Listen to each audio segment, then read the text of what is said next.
Andrew, ഇതെങ്ങോട്ടാണ് പോകുന്നത് എന്നുള്ളതാണ്. League വളരെ കരുതലോടുകൂടി നീങ്ങുന്നു. PMA സലാമിൻ്റെ സ്റ്റേറ്റ്മെൻറ്റ് വരുന്നു. പക്ഷേ അപകടം മണത്ത് ജിഫ്രി മുത്തുക്കോയെ തങ്ങളൊരു ചെക്ക് ഇടുവിക്കുന്നു. അതേസമയം തന്നെ CPM നിലപാടിൽ നിന്ന് ഒട്ടും പിന്നോട്ട് പോകുന്നുമില്ല. സമവാക്യങ്ങൾ മാറുന്നു.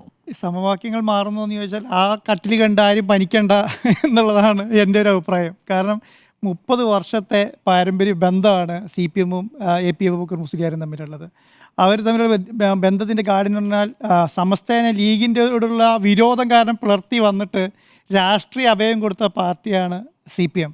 അവരെ സംബന്ധിച്ചിടത്തോളം വീട്ടിൽ തല്ലുണ്ടാക്കുന്നത് പോലെക്കാളും അപ്പുറം ഒരു പ്രശ്നം ശരിക്കും AP അബൂബക്കർ മുസ്ലിയാരും CPM തമ്മിൽ ഉണ്ടാവാറില്ല. കാരണം അവർ ഏറ്റവും ശക്തമായ നിലപാട് സ്വീകരിച്ച ഒരു സമയം എന്ന് പറയുന്നത് അരുൺ നേരത്തെ സൂചിപ്പിച്ചതുപോലെ ബോഡി വേസ്റ്റുമായി ബന്ധപ്പെട്ട കാര്യത്തിലാണ്. മുടിയും നഖവും എല്ലാം ബോഡി വേസ്റ്റ് ആണെന്ന് പിണറായി വിജയൻ അന്ന് പറയുന്ന സമയത്ത് അന്ന് പാർട്ടി സെക്രട്ടറിയാണ്.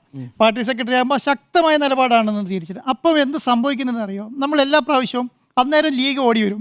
ലീഗിനെ സംബന്ധിച്ചിടത്തോളം മലപ്പുറം, കോഴിക്കോട് AP വിഭാഗത്തിന് ഏറ്റവും കാതലായ സ്വാധീനമുള്ള മണ്ഡലങ്ങൾ കൈകാര്യം ചെയ്ത സ്ഥലങ്ങളിലെല്ലാം ഈ ലീഗിന് സ്വാധീനമുണ്ട്.